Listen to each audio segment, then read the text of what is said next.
জন্য বাবা মাকে ব্যথা বেদনা দিতে বারণ করেছে আমার নবীজি। মা যদি সন্তানের দ্বারা কষ্ট পেয়ে যায়, ব্যথা পেতে ব্যথিত হয়ে যায়, যতই ইবাদত বন্দেগী করুক না কেন, যতই হজ করুক না কেন, ওই বান্দার ইবাদত হজ যাকাত আল্লাহর দরবারে কবুল হবে না। একবার জোরে বলে সুবহানাল্লাহ। এই জন্য বাবা সন্তানকে নামাজ ধরার কারণে, সন্তানকে রোজা করানোর কারণে যদি সাময়িক মা যদি একটু মিথ্যা কথা বলে, তবু আল্লাহ তাবারক তাআলা ওই মাকে একমাত্র ক্ষমা করে। জোরে বলেন সুবহানাল্লাহ। জগতের মধ্যে হারাম খাওয়া যাবে না, কিন্তু এমন হারাম আছে রে বাবা যেটা খেলে আল্লাহ খুশি হয়। বলবেন যে এমন কি হারাম আছে খাইলে আল্লাহ খুশি হয়? রাগ করা হলো হারাম, নাকি বলেন? রাগ করা হলো হারাম। এই রাগটাকে যদি আপনি খাইতে পারেন, আমার আল্লাহ খুশি হয়। হ্যাঁ বাবাজি ভাইরা, এই জন্য কোন কবি বলেছিল রাগ করে হারাম খাইলো এমন হারাম আছে আল্লাহ খুশি হয়। এমন বান্দা বান্দী আছে যে মিথ্যা বলার পর জান্নাতে যাবে, আর এমন জগতের মধ্যে নারী আছে সেই নারীটা তিনটা কারণে জান্নাতি হয়ে যাবে। জোরে বলেন সুবহানাল্লাহ। এই নারীদের তিনটা কারণ হলো, এক নম্বর হলো আল্লাহর উপাসনা করা, দ্বিতীয় নম্বর হলো বাবা আজকে মরণকে স্মরণ করা, আর তৃতীয় নম্বর হলো পর্দায় চলা, স্বামীর খিদমত করা। জোরে বলেন সুবহানাল্লাহ। এই তিনটার মধ্যে একটা গুণ যদি মা বোনের মধ্যে না থাকে, আমার মা বোনদের ইবাদত আল্লাহর দরবারে কবুল হবে না। নামাজ যদি না থাকে, আজকে পর্দা কাজে লাগবে না। পর্দা যদি না থাকে, নামাজে কাজে লাগবে না। স্বামীর খিদমত যদি না থাকে, আজকে পর্দার কোনো ঐতিহ্য থাকবে না। ইবাদত আল্লাহর দরবারে কবুল হবে না। এই জন্য নারীদেরকে পর্দার মধ্যে থাকতে হবে, নামাজ আদায় করতে হবে, আর স্বামীর খিদমত করতে হবে। জোরে বলেন সুবহানাল্লাহ। মেয়েদের জন্য স্বামীর খিদমতটা হলো বাবা জরুরি। জোরে বলেন সুবহানাল্লাহ। বাবাজি ভাইরা, আজকে মা জননী ফরিদুদ্দিন গান্ধী সাগরকে বলতেছে, বেটারা নামাজ পড়িলে চিনি পাওয়া যায়। ফরিদুদ্দিন হলো নাম, গান্ধী সাগর হলো উপাধি, আর এই গান্ধী সাগর শব্দের অর্থ হলো চিনির খনি। কথা কি বুঝতে পারছেন? জি, গান্ধী সাগর শব্দের অর্থ হলো চিনির খনি। চিনি খেতে ভালোবাসতেন, এই জন্য উনার উপাধি আপনার রেখে দিয়েছিল গান্ধী সাগর, কিন্তু উনার আসল নাম হলো ফরিদুদ্দিন। জোরে বলেন সুবহানাল্লাহ। ওই ফরিদুদ্দিন মায়ের সঙ্গে নামাজ পড়ে, আর মা যায় নামাজের তলে চিনি রাখে। এইভাবে একদিন দুই দিন পাঁচ দিন সাত দিন যেন বাবা নামাজ পড়ে, হঠাৎ করে ফরিদুদ্দিন বলতেছে, মা গো আজকে আমি বন্ধু বান্ধবের সঙ্গে একটু ছাগল বকরি চড়াইতে যাইতে চাই, আমি বন্ধুদের সঙ্গে একটু বন জঙ্গলে যাইতে চাই। মা বলল, বেটারা আজকে তুমি বন্ধু বান্ধবের সঙ্গে বন জঙ্গলে যাবে, আজকে ছাগল বকরি চড়াইতে যাবে, আমার কোনো বারণ না। তবে শোনো, জোহরের নামাজের আগে আজান যখন হবে, তুমি আমার বাড়িতে ফিরে আসিও, কারণ দুর্বল দিকটা মা জানে, কেউ জানে না।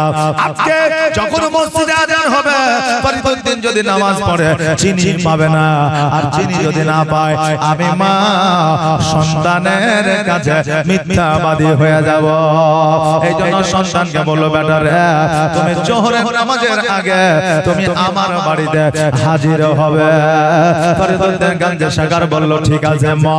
এবার বন্ধু বান্ধবের সঙ্গে আপনার বড় জঙ্গলে যাওয়ার পরে ছাগল বকরি ছেড়ে দেওয়ার পরে খেলাধুলা আরম্ভ করেছে, আর খেলাধুলা আরম্ভ করেছে। সময় সম্পর্কে আর তার অভিজ্ঞতা নাই, কটা টাইম পার হলো তার জ্ঞান নাই। আজকে আমাদের নওজওয়ানেরা, যুবকেরা মোবাইল নিয়ে যখন বসে যায়, সময় কয়টা বাজলো জ্ঞান থাকে না। মা যদি পানি পানি করে, বা আপনার যুবকেরা ফ্রি ফায়ার আর পাবজি গেম ছাড়িয়া ওই মাকে পানি দেবে না। বাপ যদি অজ্ঞান হয়ে যায়, তবু বাপের মাথায় পানি ঢালবে না যতক্ষণ গেম খেলা বন্ধ না হবে। আজকে যুবকেরা এমন একটা জায়গায় পৌঁছে গেছে, তারা মোবাইল পাগল। ঘুম থেকে উঠলে মোবাইল দেখে, বাথরুমে গেলে মোবাইল দেখে, বাজারে গেলে মোবাইল দেখে, সঙ্গে করে মোবাইল দেখে। আজকে তারা মনে করে মোবাইল আমরা চালাই, কিন্তু তারা জানে না বর্তমানে মোবাইলে যুবকদেরকে চালায়। আমরা খেলাধুলা করলে সময় সম্পর্কে জ্ঞান আমাদের থাকে না। ওই রকম ফরিদুদ্দিন গঞ্জের শাখা খেলাধুলা করতে আসে। এই খেলাধুলা করতে করতে সময় যেন অতিবাহিত হয়ে গেছে, জোহরের নামাজের টাইম হয়ে গেছে, আর ওইদিকে মসজিদে যেন আজান শুরু হয়ে গেছে। আল্লাহু আকবার, আল্লাহু আকবার, আল্লাহু আকবার, আকবার। আশহাদু আল্লা ইলাহা ইল্লাল্লাহ, আশহাদু আল্লা ইলাহা ইল্লাল্লাহ। সম্পূর্ণ আজান দেওয়া যাবে না, কারণ রাত্রি 2টার কাছাকাছি বৃদ্ধ মানুষ যারা বিছানায় শুয়ে গেছে, আজান শুনিয়া হয়তো উজু করে বসে থাকবে যে নামাজ কখন হবে, বুঝলেন না? এই যখন দেখবে ফজরের ওয়াক্ত আসে না, সকালবেলা বলবে আমার মাওলানা নিয়ে এসেছিলি, রাত্রি 2টার সময় আজান দেয়, বুঝলেন না? এই জন্য আজান পুরোপুরি দেওয়া যাবে না। আজকে আজান যখন শুনেছে, ফরিদুদ্দিন গঞ্জের শাখার বলে, বন্ধুরা আর দেরি নয়, খেলাধুলা আর করা যাবে না, চলো রে আমরা ওই নামাজ আদায় করব। বন্ধুরা বলে, আমরা জীবনে কখনো নামাজ আদায় করি না, আজকে আমরা নামাজ কি পড়তে পারবো? ফরিদুদ্দিন বলে, আমি মায়ের সঙ্গে থেকে আমি নামাজ পড়া শিখে গিয়েছি। বন্ধুরা রে, আমরা অনেকক্ষণ খেলাধুলা করেছি, আমাদেরকে খিদা লেগেছে, আজকে আমরা নামাজ পড়বো, চিনি পাবো, আমরা সবাই একই সঙ্গে চিনি খাইব। কিন্তু তিনি তো জানেন যাই নামাজের দলে মা চিনি রাখতো, কিন্তু এই জায়গায় চিনি রাখার মতো আর কেউ নাই। ফরিদুদ্দিন গঞ্জের শাখা বন্ধুদেরকে নিয়ে নামাজ পড়তে শুরু করলে, নামাজ কমপ্লিট হইল। এবার দেখছে যেন চিনি নয়। ফরিদুদ্দিন চিন্তা করলো, বাড়িতে নামাজ পড়লে যাই নামাজের তলে চিনি থাকে, এখানে তো যাই নামাজ না, এইখানে মরুভূমি আছে। বন্ধুরা রে, মরুভূমির বালি একটু সরায় দেখ চিনি আছে কিনা। এই দিকে মা চিন্তা করে, আল্লাহ আজান তো হয়ে গেছে, আজকে এই সন্তান যদি বাড়িতে না আসে, নামাজ পড়ে নেবে, চিনি পাবে না, আজকে আমি মিথ্যাবাদী হয়ে যাব। আল্লাহ গো, ইজ্জতের মালিক তুমি, বেইজ্জতের মালিক তুমি, আজকে আমার ইজ্জত মান সম্মান বজায় রাখিও।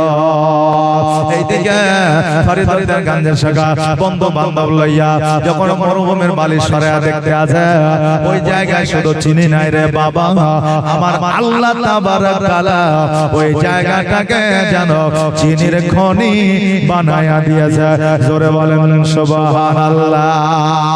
আরে বাবা, এই জন্য আমার দয়ার নবী বলেছে, রে উম্মতি, তোমরা মসজিদে যাও নামাজ পড়ার জন্য, কিন্তু তোমরা জগতের মানুষকে খুশি করার জন্য যেও না, মসজিদের সেক্রেটারি হওয়ার জন্য নামাজ আদায় করতে যেও না, টাকা পয়সা ধন সম্পদের মালিক হওয়ার জন্য মসজিদে নামাজ পড়তে যেও না, একমাত্র আল্লাহকে রাজি ও খুশি করার জন্য মসজিদে যাও। কারণ সারা জাহান হলো আল্লাহর, সোনা দানা হলো আল্লাহর, টাকা পয়সা হলো আল্লাহর, আজকে পৃথিবীর মধ্যে হীরামণি মুক্তা হলো আল্লাহ। আজকে তুমি আল্লাহকে খুশি করে দাও, তুমি আল্লাহর কাছে যেটা চাইবা সেটাই তুমি পাইবা। জোরে বলেন সুবহানাল্লাহ। এই জন্য জগতের মানুষকে খুশি করার দরকার নাই, আল্লাহকে খুশি করার জন্য ইবাদত বন্দেগী করো। আপনি বলবেন হুজুর আজকে আমরা তো ইবাদতের জন্য মসজিদে যাই, হ্যাঁ, কিন্তু বাবা অনেকের অনেক রকম নিয়ত থাকে, একটাই নিয়ত থাকে না। বলে নিয়ত তো আমরা একই করি না, হয়তো মুসাল্লিয়া লিল্লাহি তাআলা রাকাতিস সালাতে বা আরবা রাকাতিস সালাতে জোহর আসর বা ইশা তবে আমাদের নিয়তের পরিবর্তন কি করা হয় বাবারে আজকে অনেক বৃদ্ধ মানুষ আছে রিটায়ার্ড হয়ে যায় বাড়িতে বসে থাকে বৌমা ছেলে বলেছে বাবা রিটায়ার্ড হয়ে গেছে বাড়িতে বসে থেকে কি করবেন নামাজটা পড়েন আজকে লোকে আমরাকে নিন্দা করে এখন ওই বৃদ্ধ মানুষটা বৌমা আর ছেলে জ্বালাতে মসজিদে যায় আল্লাহকে ভয় করে নাই ছেলে আর বৌমার জ্বালাতে মসজিদে ও যদি নিয়াত করে নামাজু আনুসাল্লি লিল্লাহি তাআলা রাকাতিস সালাতে জোহর আসর বা মাগরিবে যদি নিয়াত করে তার নিয়াতটা ট্রান্সলেশন হয়ে যাবে নামাজু আনুসাল্লি লিল্লাহি তাআলা রাকাতিস সালাতে ছেলে আর বৌমার জ্বালাতে আমিও পারি না তারাও ছাড়ে না আল্লাহু আকবার বুঝলেন কিনা নিয়াত বাবা ট্রান্সলেশন হয়ে যাবে বাবারে এই জন্য জগতের মধ্যে মানুষকে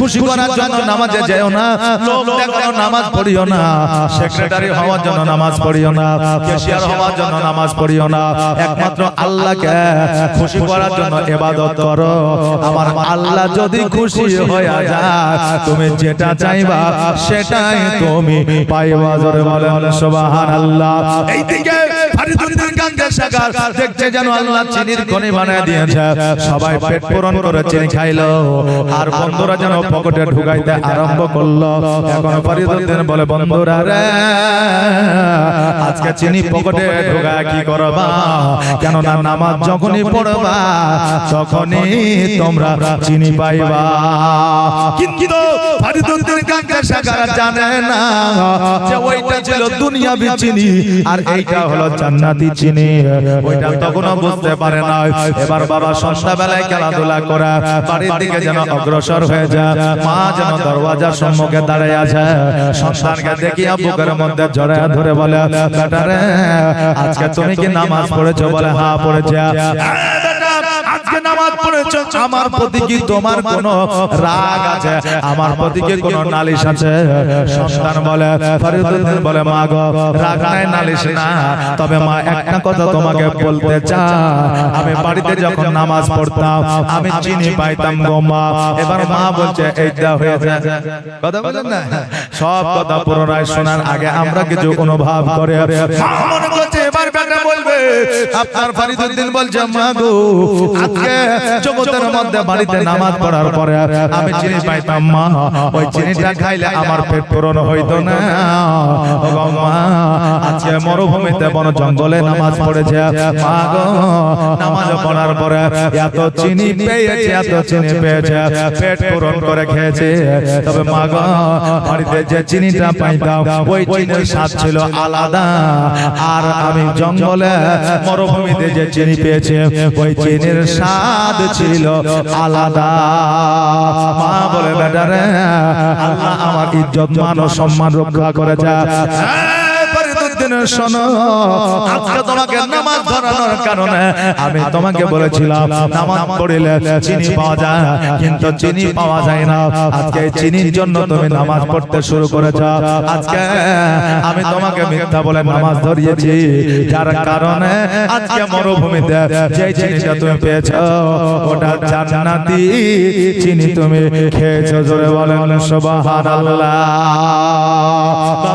আমার মায়েরা আজকে আমার মা বোনেরা 12 বছরের সন্তানদের নামাজ পড়া শিখায় না কোরআন পড়া শিখায় না এমনকি 12 বছর বয়স হয়ে গেলে সন্তানের কাছ থেকে মা পর্দা করে না সন্তানের সম্মুখে মা গোসল করে বোন বাবা বেপরদায় থাকে আজকে মায়েরা সন্তানের সম্মুখে বিনা কাপড় দেয়া মাথায় কাপড় ছাড়া চলে আজকে মা বোনেরা সন্তানের সম্মুখে বিনা অন্যায় থাকে শরীয়তের প্রাধান্য দেয় না শরীয়ত বলতেছে সন্তান যখন 12 বছর বয়সের হবে ওই সন্তানের বিছানা আলাদা করে দাও ওই সন্তানের কাছে পর্দা নিতে শুরু করো তুমি সন্তানের সম্মুখে গোসল করবে না সন্তানের সম্মুখে বেপরদাই থাকবে না সন্তানের সম্মুখে কখনো মানুষের কাছে আর কি ফাজলামো করবে না 12 বছর সন্তানের বয়স হইলে স্বামী স্ত্রীতে ওই সন্তানের সম্মুখে ঝগড়া করবে না, স্বামী স্ত্রীতে কখনো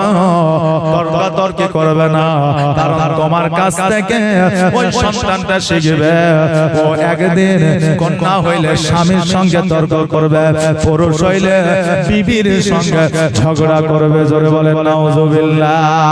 এই জন্য শরীয়ত বলে দিয়েছে 12 বছর বয়স হইলে সন্তানের বিছানা আলাদা করো, 12 বছর বয়স হইলে সন্তানকে নামাজ পড়ার জন্য আদেশ করো, 12 বছর বয়স হইলে ওই সন্তানকে তুমি দূরত্ব বজায় রাখো, মা তুমি পর্দায় থাকো। বর্তমানে আমরা সন্তানকে দেখে কিছু মনে করি না, এ তো আমার নিজেরই সন্তান।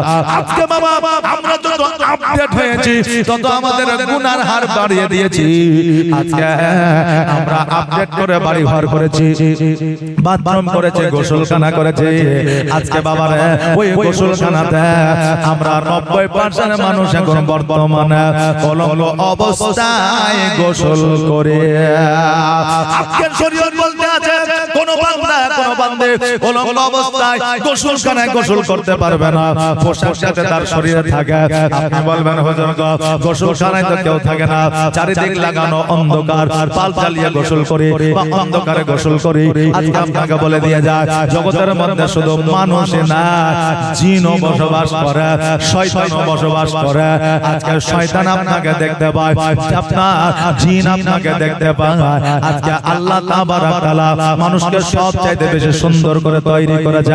আজকে বাবারে মানুষ যখন হাম উঠায় মানুষের চেহারা আকৃতি পরিবর্তন হয় না, হয় না? হাম উঠলে বাবা মানুষের আকৃতি পরিবর্তন হয়।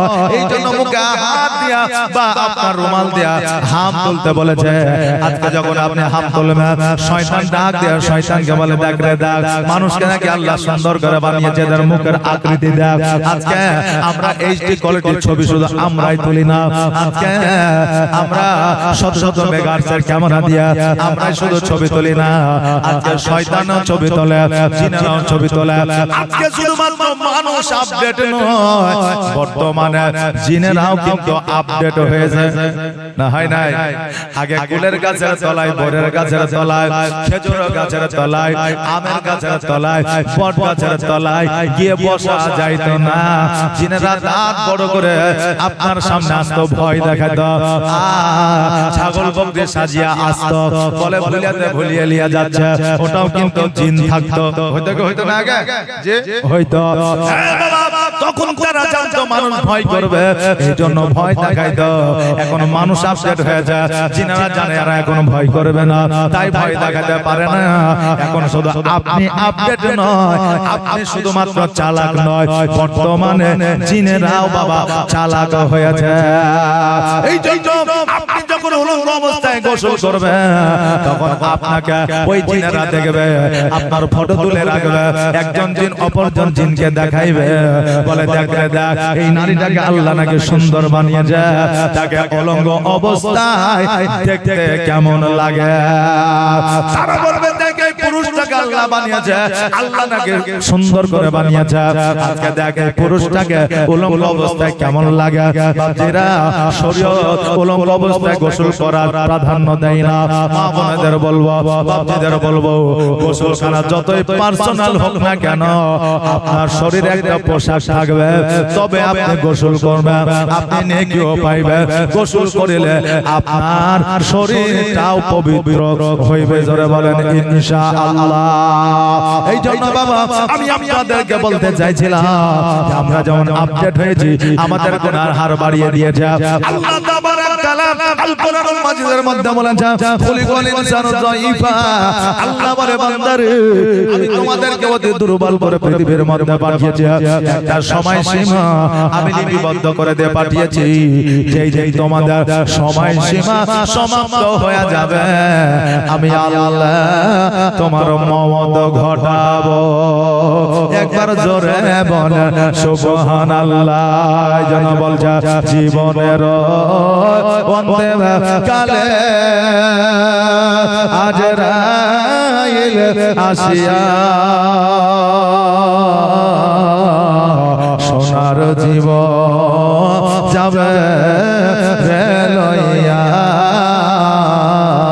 সোনার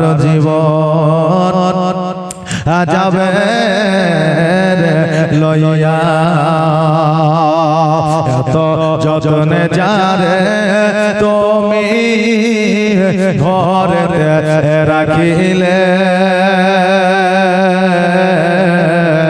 যাহার লাগে দুঃখ কষ্ট কতই না সহিলে এত যতনে যারে তুমি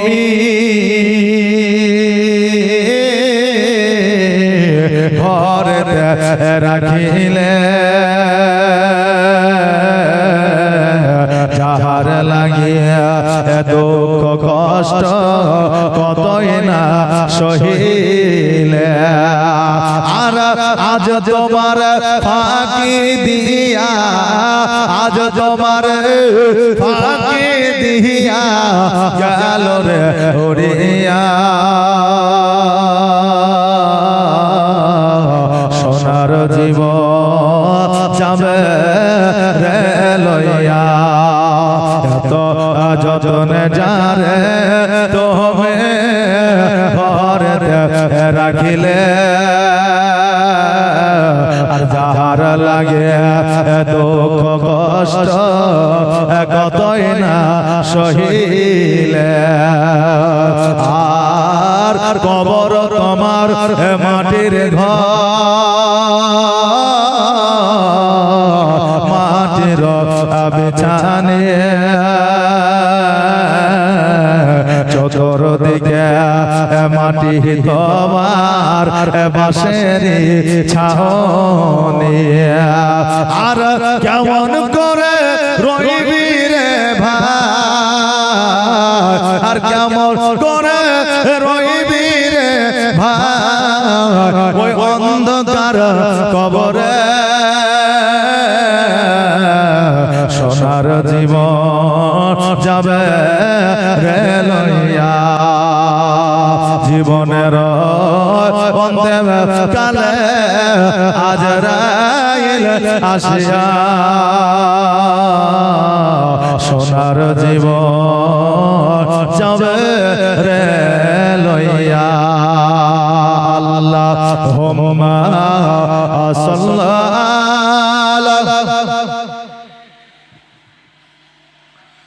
মৌলানা মুহাম্মদ ওয়ালা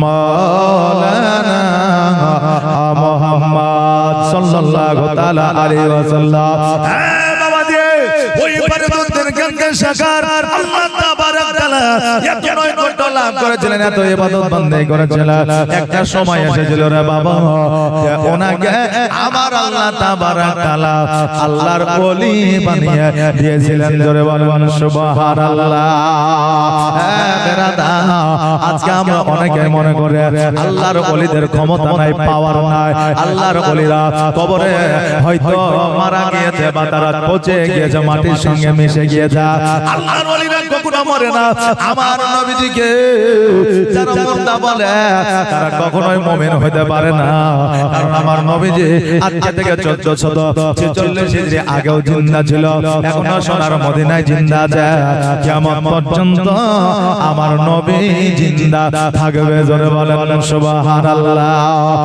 বাবা রে ভাইরা আজকে তোমার জীবনের সঙ্গে আমার নবীর জীবনে মিলবে না আজকে তোমার সঙ্গে আমার নবীজির সঙ্গ মিলবে না আজকে তোমাকে আল্লাহ তাবারক তাআলা যা দিয়েছে আমার নবীজিকে তার চাইতে আলাদা কিছু দিয়েছে জোরে বলেন সুবহানাল্লাহ আমার নবীজির জন্য আমার আল্লাহ তাবারক তাআলা স্পেশাল কিছু ব্যবস্থা করে রেখেছে আজকে জগতের মধ্যে সন্তান যখন ভূমিষ্ঠ হয় মা মা বলে কান্দে খাওয়া করে কান্দে আমার নবীজি জগতের মধ্যে যখন এসেছিল আমার নবী যাতে কান্না না করে এই জন্য আমার আল্লাহ তাবারক তাআলা আকাশের চন্দ্র আর বাবা তারাকে মা আমিনা ঘরের মধ্যে পাঠায়া দিয়েছিল জোরে বলেন সুবহানাল্লাহ নবীজি আমার যখন 570 খ্রিস্টাব্দে 12 রবিউল আউয়ালে শুভ সাদেকের সময় সোমবারের দিন যখন জগতের মধ্যে এসেছিলেন চন্দ্র আর তারা মা আমিনার ঘরের উপরে ছিল। আমিনা বলে দিয়েছে আমি যদি মনে করতাম চন্দ্র আর তারাকে আমি ধরবো, আমি ধরতে পারতাম, কিন্তু আমি ধরি নাই। আমার সন্তান জগতের মধ্যে আসার পরে সিজদায় রত হইয়া ইয়া হাবলি উম্মতি উম্মতি বলে কেঁদেছিল। আবু জাহেল এই ঘটনাটা দেখেছিল। আমার নবীজি বড় হওয়ার পরে আবু জাহেল জিজ্ঞাসা করেছিল, এ ভাতিজা শোনো, আজকে তোমাকে আমি একটা কথা জিজ্ঞাসা করতে চাই, তুমি নাকি সবই জানো, একটা কথা আমাকে বলো। বলে কি কথা চাচা? বলে তুমি যখন জগতে এসেছিলে আসমানের চন্দ্র তারা তোমার বাড়িতে এসেছিল, তোমার মায়ের মাথার উপরে ছিল, ওই আসমানের চন্দ্র তারা কেন এসেছিল? আমার নবী বলেছিল, চাচা গো, আজকে জগতের মধ্যে সন্তান আসিলে কান্না করে, বিজ্ঞান বলছে স্থান পরিবর্তন করে তাই বাচ্চা কান্না করে। এখন দর্শন বলছে আজকে বাচ্চা অন্ধকার থেকে আলোতে আসে, এই জন্য বাচ্চা কান্না করে। ডাক্তার বলছে ওই মায়ের গর্ভ থেকে দুনিয়ায় আসার পরে কান্না যদি না করে ওই বাচ্চার জগতে জিন্দা থাকবে না। আর শরীয়ত বলছে বাচ্চা জগতে আসতে চায় না, আল্লাহ পরীক্ষার জন্য ওই বান্দাকে পাঠানো হয়, এই জন্য বাচ্চা কান্না করে। এক একজনের এক এক মত আছে রে বাবা, তবে শরীয়ত যে মতটা দেয় সেইটাকে প্রাধান্য আমাদের দিতে হবে, যেহেতু আমরা মুসলমান, নবীর কালমা পড়েছি। বাবা আজকে আপনাদেরকে বলে নিয়ে যায়, আমার নবী বললেন চাচা গো, আজকে সন্তান যখন জগতের মধ্যে আসে কান্না করে, আমি নবী জগতে আসিয়া কান্না যাতে না করি, এই জন্য আমার আল্লাহ তাবারক তাআলা চন্দ্র তারাকে আমার মায়ের বাড়ি আমার বাড়ি পাঠিয়ে দিয়েছিল, আমি যেন চন্দ্র তারা নিয়ে খেলা করি, আমি যেন কান্না না করি। জোরে বলেন সুবহানাল্লাহ। আপনি যখন ভূমিষ্ঠ হয়েছে আজকে আপনার জন্য কি আল্লাহ স্পেশাল ভাবে তারা আর চন্দ্রকে পাঠিয়েছে? পাঠায়নি, আমার নবীর জন্য পাঠিয়েছে। অর্থাৎ নবীর সঙ্গে তুমি নিজেকে কেমন করে তুলনা করতে পারো? আমার নবী বলেছিল চাচা গো, আজকে চন্দ্র আর তারা দেখিয়া আমি যদি খুশি হয়ে যাইতাম, আজকে আমার উম্মত উম্মতিকে আমি জান্নাতে নিয়ে যাইতে পারতাম না। জোরে বলেন সুবহানাল্লাহ। বাচ্চা ভাইরা, আজকে আমরা অনেকেই মনে করি আল্লাহর ওলির কোনো ক্ষমতা নাই। ক্ষমতা থেকে না, আজকে থেকে বেশি দূরে নয়। যখন আমাদের ভারতবর্ষে বাচ্চা ঔরঙ্গজেব যখন রাজত্ব করেছিল, ওই বাচ্চা ঔরঙ্গজেবের আমলে আরবের মধ্যে যত কবর বাঁধানো কবর ছিল, বাঁধানো কবর বুঝেন, যে বাঁধানো কবর যতগুলো ছিল সমস্ত কবরগুলো ভেঙে গুড়িয়ে সমস্ত কবরকে আপনার লেবেল করে দেওয়া হয়েছিল।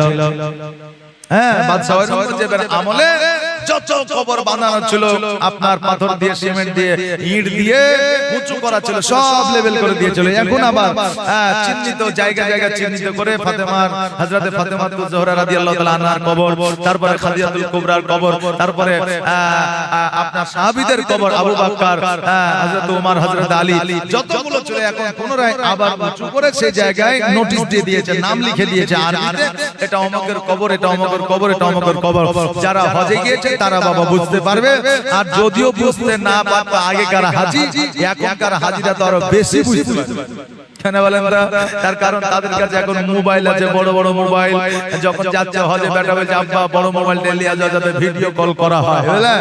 আর যাওয়ার পরে যখন কিছু বুঝতে পারছে না, টুক করে গুগলে বলছে যে হাজিরা আসওয়াদ কোথায় আছে একটু দেখিয়ে দেন, লোকেশন ট্র্যাক করছে, আমি যাতে করে পৌঁছাতে পারি। এটা হচ্ছে কি হচ্ছে না? আর কিছু হাজি আছে বুঝলেন, তারা আরবে যাচ্ছে হজ করার জন্য, আর যেখানে যাচ্ছে সেখানে ফেসবুকে লাইভ চলছে, সেখানে লাইভ চলছে। আচ্ছা, ও যে লাইভই করলো 24 ঘন্টা, তো হজ কখন করলো? এই জন্য বলবো বাপজি, নবীর দেশে যাবেন, আপনার সমস্ত কাজ এক পকেটে রাখবেন, আর দিল, অন্তর, জান, প্রাণ আমার নবীর জন্য বিলীন করে দিবেন। জোরে বলেন ইনশাআল্লাহ। নবীর জন্য বিলীন করে দিবেন।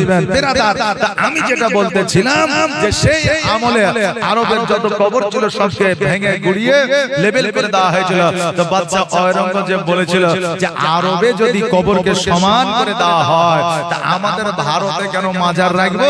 এই ভারতের মাজারগুলোকে ভেঙে গুড়িয়ে দেবো। কথা কি বুঝতে পারছেন না যে ভারতের মাজারগুলোকে ভেঙে আমি গুড়িয়ে দিব, রাখবো না। এখন অনেক মানুষ আছে আরবকে দলিল হাদিস মনে করে, যে এবার রমজান মাসে বাংলাদেশের কয়েকটা মানুষ আপনার আরব যেই দিন নামাজ পড়েছে সেই দিন তারা নামাজ পড়েছে, এটা ভাইরাল হয়েছিল। তো তাদেরকে সাংবাদিক গিয়ে জিজ্ঞাসা করছে, আচ্ছা বলো তো ভাই, আজকে আপনারা আমাদের ভারতের মুসলমানেরা কিছু জানুক আর না জানুক নবীর কালেমাটা জানে, আর নবীর কালেমা তো জানে কোরআনের আয়াত, কোরআনের সূরা না হলে একটাও জানে না, হলে সূরা ইখলাসও জানে, এরকম আছে না নাই? কিন্তু বাংলাদেশের মধ্যে এমনও বুঝলেন অজ্ঞ মুসলমান আছে যে নবীর কালেমাও জানে না, আর শেষ নবী শেষ পয়গম্বরের নাম কি তাও জানে না। এক সাংবাদিক বুঝলেন একজনকে জিজ্ঞাসা করছে যে আমাদের শেষ নবীর নাম কি বলতে পারবেন? তো যে হ্যাঁ পারবো। তো বলছে আমাদের শেষ নবীর নাম কি বলেন? তো বলছে আমাদের শেষ নবীর নাম হলো শেখ হাসিনা। সংবাদ মাধ্যম বলছে, একদম রিয়ালিটি ঘটনা, বলছে আমাদের শেষ নবীর নাম হলো শেখ হাসিনা। আচ্ছা বলেন কি মুসলমান আপনি হিসাব করেন? আমাদের বাড়ির 14-15 বছরের যুবক ছেলেরাও বলে দিতে পারে যে আমাদের আখেরি পয়গম্বর শেষ নবী হযরত মুহাম্মদ রাসূলুল্লাহ সাল্লাল্লাহু তাআলা আলাইহি ওয়াসাল্লাম। বিরাদার, আজকে আমরা ভারতবর্ষে বসবাস করি মানে আমরা মুসলমান কিছু জানি না।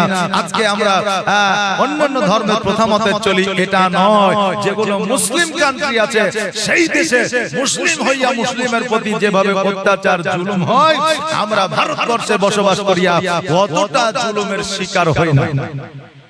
আপনি অনলাইন দেখবেন, পেপার পত্রিকা দেখবেন, খবর দেখবেন, এখন তো আমরা এখানে বসে থেকে আমরা দূর দূরান্ত দেখতে পাই না, কি বলে?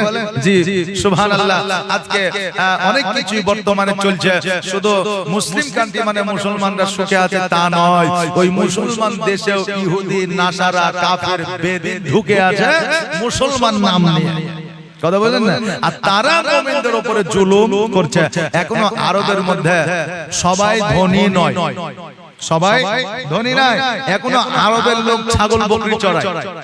যারা ওখানে যারা বিদেশ মানে আমাদের এই দেশের মানুষ যারা কাজকর্ম করে, যারা হজে যায়, তাদের কাছ থেকে খোঁজ নেবেন, তাদেরকে কি বলে?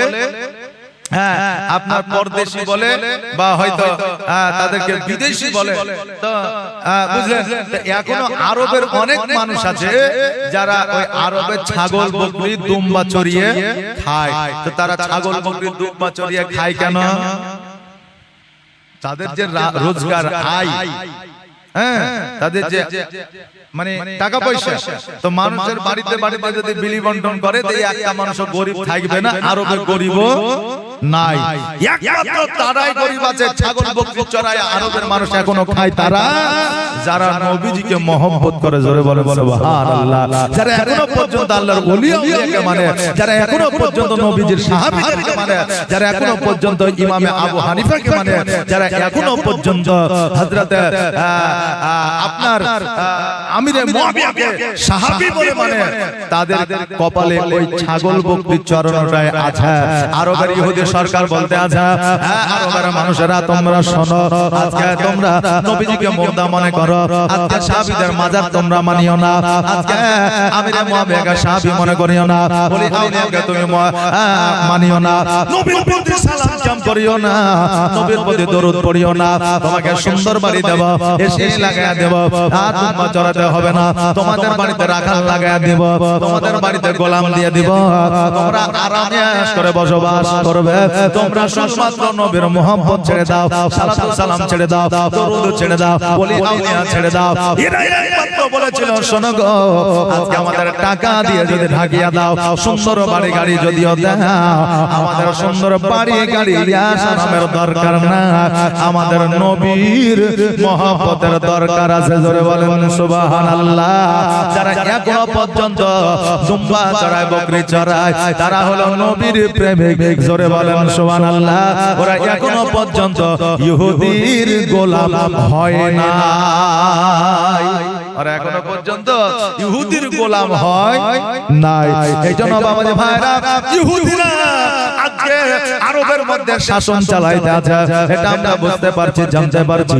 তখনকার আমলে তখনই বাবা ইহুদি প্রবেশ করেছিল, এই জন্য কবরগুলোকে আপনার লেভেল করে দিয়েছিল। এবার বাদশা ঔরঙ্গজেব চিন্তা করে আজকে আমি আমার ভারতবর্ষের মধ্যে আপনার মাজার রাখবো না। সেনাপতি বলল, বাদশা ঔরঙ্গজেব আপনি যে চিন্তা ধারাটা নিতে আছেন এটা ভুল, এটা ঠিক নয়। বলে কেন? বলে আমাদের দেশের রাজা, আমাদের দেশের বাদশাহ, আমাদের দেশের শাহিন শাহ খাজা মাইনুদ্দিন চিশতি রহমাতুল্লাহ আলাইহি, উনি যে জায়গায় আরাম করতে আছে আজকে উনি হলো জিন্দা, ওনার মাজার ভাঙা সম্ভব নয়। ঔরঙ্গজেব বলল, তাই নাকি? যাদের দেখবেন একটু টাকা পয়সা আছে, যাদের আল্লাহ ক্ষমতা দিয়েছে, পাওয়ার দিয়েছে, দেখবেন তাদের মধ্যে আল্লাহর প্রতি ইবাদত বান্দি কম আছে, তারা আল্লাহর প্রতি বিশ্বাস আস্থা কম রাখে। আর বলে না যে টাকা থাকলে সব হবে, তার মানে কি আল্লাহর উপরে বিশ্বাস কম আছে। আবার অনেকেই বলে গরিব মানুষ ছেলের বিয়ে দিতে চিন্তা ভাবনা করে না, 22 বছর হয়েছে যা বিয়ে দিয়ে দেয়। কিন্তু বড়লোক মানুষ চিন্তা করে যে আমার ছেলে চাকরি বাকরি ব্যবসা বাণিজ্য না করলে বিয়ে দেওয়া যাবে না, কারণ বিয়ে দিলে ছেলে কি খাওয়াবে। রুজির মালিক তো আল্লাহ, তোমাকে ভাগতে কে বলেছে? তাই না? রুজির মালিক আল্লাহ, তোমাকে ভাগতে কে বলেছে? মানে ওর আল্লাহর প্রতি আস্থা ভরসা কম আছে। ও হয়তো বুঝতে পারে না, কিন্তু তার কথাবার্তায় এমনও কথা আছে যেটা আল্লাহ পাক রব্বুল আলামিনের প্রতি ওয়ানিহাত আপনার সৃষ্টি করে কথার মাধ্যমে। এইজন্য আমরা বান্দা কথা বলবো, কথা মেপে বলবো, বুঝে সুঝে তারপরে আমরা কথা বলবো। আল্লাহ যেন সেই তৌফিক দান করে। সকলে বলেন আমিন। বাপজি ভাইরা আমার, বাদশা ঔরঙ্গজেব বলল, তাই নাকি? বলে হ্যাঁ, আল্লাহর ওলিরা জিন্দা। বলে আল্লাহর ওলিরা যদি জিন্দা হয় আমি পরীক্ষা করব, ট্রাই করব, যদি আল্লাহর ওলিকে যাইয়া আমি সালাম দেব আর সালামের যদি উত্তর পাওয়া যায় মাজার ভাঙবো না, ওই মাজারটাকে আমি রেখে দেব। আচ্ছা, আজকের নতুন ইতিহাস নয়, শুরু থেকে আমার খাজা মাইনুদ্দিন চিশতি রহমাতুল্লাহ আলাইহির মাজার ভাঙার চেষ্টা করে। করে কি করে না? এখনো পর্যন্ত আন্দোলন হচ্ছে কি হয়েছে না? মানে এইরকম কিছু অনলাইনের মাধ্যমে শোনা যাচ্ছে কি যাচ্ছে না যে খাজা মাইনুদ্দিনের মাজার ভেঙে দিতে হবে, তার কম্বল চুরচুর করে দিতে হবে, তার উপরে অমুক লাগাই দেবে বলছে, বলে না? বলছে তাদেরকে বলে দিয়ে যায় আজকে কেন কিয়ামত পর্যন্ত সম্ভব হবে না, কারণ আল্লাহর ওলিরা মরে না, মরে না, এরা কিয়ামত পর্যন্ত জিন্দা। জোরে বলেন সুবহানাল্লাহ। বাচ্চা ভাইরা আজকে আপনাদের বলে দিয়ে যায় একটা ছোট্ট ঘটনা, যে ঘটনাটা ইতিহাসের ঘটনা। আজকে বাদশা ঔরঙ্গজেব বলল ভারতবর্ষের মাটিতে সর্বপ্রথম খাজা মাইনুদ্দিন চিশতি রহমাতুল্লাহ আলাইহি এসে যা বাজারে আগে যাব, আর যাওয়ার পরে আমি সালাম দেব, সালামের উত্তরটা যদি পেয়ে যায় আমি মাজারটা ভাঙবো না, আর যদি না পাই আমি মুর্দা মনে করব, আমি মাজারটাকে ভেঙে গড়িয়ে দেব। ওই মাজারটা নয়, ভারতবর্ষে যত মাজার আছে সমস্ত মাজারকে আমি লেবেল করে দিব। বাদশা ঔরঙ্গজেব সমস্ত সেনাপতিকে নিয়ে চলে গেলেন। আর যাওয়ার পরে আমার খাজা মাইনুদ্দিন চিশতি রহমাতুল্লাহ আলাইহি মাজারে যাওয়ার পরে সালাম দিলেন, আসসালামু আলাইকা ইয়া ওলি আল্লাহ। জোরে বলেন না সুবহানাল্লাহ। আজকে আমরা কবরস্থানে গেলে এক প্রকারের সালাম দিই, মাজারে গেলে এক প্রকারের, আর সামনাসামনি মানুষের সঙ্গে যখন দেখা হয় তখন হয় এক প্রকারের, তাই না বাবা? কিন্তু আমরা মুসলমান ঘরের যুবকেরা যুবতীরা যখন প্রাইভেট যায়, টিউশনে যায়, কবর দেখিলে মাজার দেখিলে সালাম দেওয়া জানে না। আমরা বেধর্মীকের মতো, খ্রিস্টানের মতো, ইহুদির মতো একবার মুখে হাত দিয়ে, কপালে হাত দিয়ে, বুকে হাত দিয়ে এরকম অনেকে করে। কি করে? আমাদের মুসলমান ঘরে স্টুডেন্টরা, ছাত্রীরা, ছাত্ররা এরকম করে। তোমাদের বলে দিয়ে যায় আজকে বেধর্মীকের মতো কখনো মুখে আর কপালে আর বুকে ঠেকাবে না। মাজারে যখন যাবে সালাম দিবে, আসসালামু আলাইকা ইয়া ওলি আল্লাহ। যখন কবরস্থানের পাশে দিয়ে যাবে তখন সালাম দিবে, আসসালামু আলাইকা ইয়া আহলাল কুবুর। আর জিন্দা মানুষের সঙ্গে যখন দেখা হবে সালাম দিবে, আসসালামু আলাইকা, আসসালামু আলাইকুম ওয়া রাহমাতুল্লাহ। বাচ্চা ভাইরা আমার মায়েরা, বাদশা ঔরঙ্গজেব সালাম দিলেন, আসসালামু আলাইকা ইয়া ওলি আল্লাহ। সালামের উত্তর আসলো আসলো না। এবার সেনাপতিকে বলে কই রে তুই যে বললি আল্লাহর ওলি জিন্দা, সালামের উত্তর পাইলাম না, বলে আরো একবার দাও। এবার আরো একবার সালাম দিল, আসসালামু আলাইকা ইয়া ওলি আল্লাহ, সালামের উত্তর আসলো না। বাদশা ওই রঙ্গজে বলল শোনো আজকে সালামের উত্তর পাইলাম না, মাজারটা আমি ভেঙে দেব, এখন অর্ডার দিয়ে দেব। সেনাপতি বলল শোনো একবার লাস্ট বারের মতো শেষবারের মতো সালামটা দেন। এবার বলল আসসালামু আলাইকা ইয়া ওলি আল্লাহ, আর ওই মাজার থেকে সালামের উত্তরটা আসলো ওয়া আলাইকুম আসসালাম ওয়া রাহমাতুল্লাহ। একবার জোরে বলেন সুবহানাল্লাহ। বাপজি ভাইরা বাদশা ওই রঙ্গজে বলল ওগো আল্লাহর ওলি আজকে তিনবার সালাম দিলাম আপনি উত্তর দিলেন না, দুইবার দিলাম উত্তর দিলেন না, তিনবার বলে উত্তর দিলেন, কারণটা কি? হযরত খাজা মাইনুদ্দিন চিশতি রহমাতুল্লাহ আলাইহি বলে বাদশা রঙ্গজে শোনো আজকে আমি এই জায়গায় আমার মাজার বলে আমি এই জায়গায় ছিলাম না, আমি প্রথম আসমান দ্বিতীয় আসমানে ছিলাম। হযরত ইব্রাহিম আলাইহিস সালাম বাচ্চাদের সঙ্গে খেলাধুলা করতেছিল আর আমি তাদের খেলাধুলা দেখতেছিলাম। জোরে বলেন সুবহানাল্লাহ। এই কারণে আমি পৌঁছাতে পারি না, তোমার সালামের উত্তরটা দিতে দেরি হয়ে গেছে। বাদশা ওই রঙ্গজে খাজা মাইনুদ্দিন চিশতি রহমাতুল্লাহ আলাইহির সঙ্গে কথা বললেন, আর কথা বলার পরে আজকে সুন্দর করে আমার খাজা মাইনুদ্দিন চিশতি রহমাতুল্লাহ আলাইহি ওই মাজারটাকে বানায় দিলেন। আজকে যে কত সুন্দর করে মাজারটা বানানো আছে, ওই মাজারটা আমি আপনি আমার সংগঠন কোন সরকার বাবা বানায় দেয় না, ওই মাজারটা আমার বাদশা ওই রঙ্গজে বানায় দিয়েছে। ওই মাজারের উপরে গম্বুজের মধ্যে যে সোনাটা আছে, ওই সোনাটা 1 কুইন্টাল 20 কেজি আছে, অর্থাৎ 3 মণ আছে। 1 কুইন্টাল 20 কেজি সোনা, ওই সোনাটা পৃথিবীর কেউ দেয় না, ওই সোনাটা খাজা মাইনুদ্দিন চিশতি রহমাতুল্লাহ আলাইহির গম্বুজের উপরে আমার বাদশা ওই রঙ্গজে দিয়েছে। জোরে বলেন সুবহানাল্লাহ। বাদশা ভাইরা আজকে আল্লাহর ওলিরা জিন্দা, কিয়ামত পর্যন্ত জিন্দা। আপনাদেরকে বলে দিয়ে যায় আল্লাহর ওলির সঙ্গে কথা বলতে গেলে আপনাকে সততার মধ্যে চলতে হবে, আপনাকে বলতে চাই আমাদের পরিবর্তন হইতে হবে। আর আমি মনে মনে ভাবলাম যদি জিন্দা আছে আমার পকেটে কি আছে একবার ওলি যদি বলে দেয় আমি জানবো এই কবরে আল্লাহর ওলি শুয়ে আছে। তো এখন আপনি চলে গেলেন মাজার, এখানে তো মাজারে চলে গেলেন, এখন যাওয়ার পর আপনি মনে মনে বলছে আমার সঙ্গে যদি কথা বলে আমি জানবো যে তাহলে ওলি জিন্দা আছে, আর ওর কেরামতটা আমি দেখতে পেলে আমি একটু খুশি হব। তো ওটা কেরামত আর ওটা ওলি আল্লাহ। ও কি জাদুকর নাকি যে যখন মন যাবে তখনই মিষ্টি বানিয়ে আপনাকে খিলিয়ে দিবে? ওটা কারামাত। কারামাত সবার নসিবে জুটে না। দুনিয়াতে জিন আছে এটা আমরা বিশ্বাস করি না, করি না? বিশ্বাস যদি না করি ঈমান ও আমল থাকবে না। কেন? আল্লাহ জিন আর ইনসান তৈরি করেছে, কোরআনে বলেছে, হাদিসে বলেছে। অতএব এটা যদি আমরা অবিশ্বাস করি তাহলে আমরা মুসলমান থাকব না। তো দুনিয়াতে যেমন জিন আছে, জিন সবাই দেখেছে, জিনকে সবাই দেখেছে, কিন্তু কেউ দেখেছে তো যার নসিবে আছে সেই একমাত্র জিনকে দেখেছে, যার নসিবে নাই কিয়ামত পর্যন্ত দেখতে পাবে না। তা আল্লাহর ওলিদের কেরামত ওই রকম। কেরামত আল্লাহর ওলির সবাই দেখতে পাবে না, যার তাকদীরে নসিবে আছে সেই একমাত্র দেখতে পাবে, আর তাকদীরে নসিবে যার নাই সে দেখতে পাবে না। আচ্ছা, নবী মুস্তাফা সাল্লাল্লাহু তাআলা আলাইহি ওয়াসাল্লামকে সবাইকে কি স্বপ্নে দেখতে পাবে? সবাই কি স্বপ্নে দেখতে পাবে? পাবে না। যদি সবাই স্বপ্নে দেখতে পাইতো তাহলে আল্লাহর জাহান্নাম তৈরি হইতো না। এই জন্য আমরা আহলে সুন্নাত ওয়াল জামাতের মানুষ, আমরা ওলি মানি, পীর ও মুর্শিদ মানি, আমরা বিশ্বাস করি। তবে আমরা আল্লাহর ওলির কাছে চাই না, আমরা আল্লাহর ওলির ওসিলাতে আমরা আল্লাহর কাছে চাই। জোরে বলে সুবহানাল্লাহ। অনেকে মনে করে মাজারে গেল তার মানে আল্লাহর ওলির কাছে চাইছে, কিন্তু না, আল্লাহর ওলির কাছে চাওয়া যাবে না।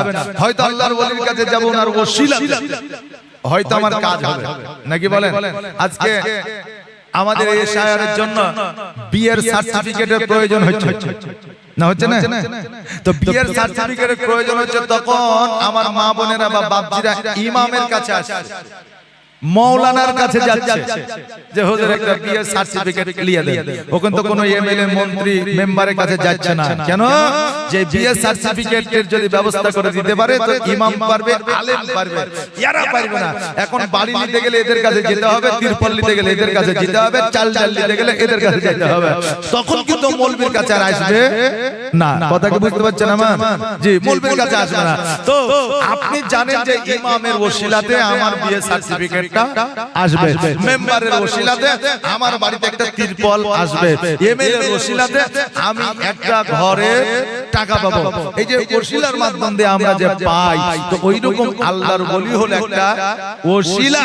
ওনার কাছে গিয়ে আমরা আল্লাহর দরবারে দোয়া করব, ওনার ওসিলায় আল্লাহ আমাদেরকে দিবে।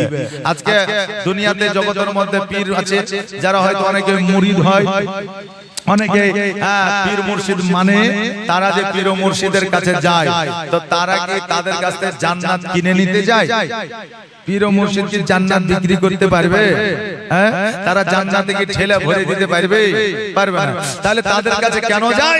তারা হচ্ছে একজন গুরু, শিক্ষক, তারা আমাদের আদেশ করবে, আমরা সেটা পালন করব, তাই আমরা তাকে পীর বলে মানে। পীর শব্দটা হলো ফারসি শব্দ, আর এই পীর শব্দের অর্থ হলো বুড়া। বুড়া বুঝেন তো? বুড়া। দাদুদেরকে পীর বলা যাবে, নানাকে পীর বলা যাবে, বড় বাবাকে পীর বলা যাবে। কথা বুঝতে পারলেন না? হ্যাঁ, তো এরা পীর মানে হচ্ছে বুড়া, বৃদ্ধ, এদেরকে পীর বলা হয়। পীর শব্দটা হচ্ছে ফারসি শব্দ। তো আমরা যখন কোন আমল করব একটা গুরুর দরকার আছে, একটা গুরুর দরকার আছে।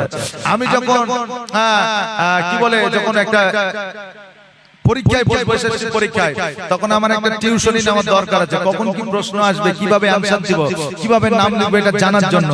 না হলে টিউশনি না নিলেও আমি কমসে কম অনলাইনে হোক, গুগলে হোক, এসএসসি পরীক্ষার ফর্মটা দেখবো যে কিভাবে আনসারটা দিতে হয়। না দেখবো না? দেখবো। এই জন্য আল্লাহর ওলির কাছে আমরা এই জন্য যাই যে কবরের প্রশ্ন যাতে আসান হয়, আজকে দুনিয়াতে কিভাবে আমল করলে, কিভাবে ইবাদত করলে আল্লাহর দরবারে কবুল হবে, কিভাবে বাপ মায়ের খিদমত করতে হবে, এই শিক্ষাটা নেওয়ার জন্য আমরা যাই। কিন্তু অনেক পীর জগতের মধ্যে এখন আছে যারা শুধু পয়সা কামাইছে, আর আপনার বলে দিচ্ছে নামাজ নাই, রোজা নাই, হজ নাই, যা কিছু করতে হবে না, আমার সামনে আমার সঙ্গে আসো আর বসো আর জান্নাত নিয়ে চলে যাও। জান্নাত মনে হচ্ছে একবারে কেনা জান্নাত। কথা বুঝলেন না বাপজি ভাইরা? আর আগে ভারতবর্ষের মাটিতে যে খানকা হয়েছে, ওই খানকাতে ইসলামের খানকা থেকে ইসলামের প্রচার ও প্রসার হয়েছে। সর্বপ্রথম হযরত খাজা মাইনুদ্দিন চিশতি রাহমাতুল্লাহ আলাইহি ভারতবর্ষের মাটিতে আসিয়া একটা বটগাছের তলাতে খানকা বানিয়েছিলেন, আর ওই খানকা থেকে ইসলামের প্রচার ও প্রসার করেছিলেন। আর এখন বর্তমানে আমাদের ৯৯টা খানকাতে গাঁজা খাওয়া হয়। ৯৯টা খানকাতে গাঁজা খাওয়া হয়। ইসলামের প্রচার তো হয় না, ওইখান থেকে আপনার গাঁজা খোরদের প্রচার হয়। আমার কথায় যদি রাগ হয়, তাহলে রাগ করে কোনো লাভ নাই বাবা, কারণ আমি ন্যায্য বলতে আছি, শরীয়তি কথা বলতে আছি। আজকে কোন রকমের বাবা আমি নিজের ব্যক্তিগত কথা, ব্যক্তিগত মত আপনাদের কাছে পোষণ করতেছি না। অতএব বাবজি ভাইরা, খানকা যদি বানাতে হয় তাহলে ইসলামের যাতে উপকার হয়, ইসলামের যাতে প্রচার প্রসার হয়, গরীব দুঃখীর যাতে ভালো হয়, আজকে ইতিমদের যাতে ওখান থেকে আপনার খিদমত করা হয়, তবে এটাকে খানকা বলা যাবে। আর খানকা নাম লিখে দিয়ে যদি ওই জায়গায় তাস খেলা হয়, যদি ওই জায়গাতে আড্ডা দেওয়া হয়, যদি ওই জায়গাতে ক্যারাম খেলা হয়, যদি ওই জায়গাতে গাঁজা খাওয়া হয়, তাহলে ওইটা খানকা নয়, ওইটা হয়ে যাবে ক্লাব। কারণ এই কাজগুলো ক্লাবে হয়, নাকি বলেন? হ্যাঁ, সেই জন্য বাবজি ভাইরা, আমরাকে সততার পথ অবলম্বন করতে হবে, আমাদেরকে সত্যের পথে চলতে হবে। আমরা আহলে সুন্নাত ওয়াল জামাতের মানুষ, আমরা নবী মেনে, নবীকে জিন্দা মেনে, নবীর প্রতি সালাতু সালাম করে, আল্লাহর ওলিকে মেনে আমরা যেন পৃথিবী থেকে বিদায় নিতে পারি।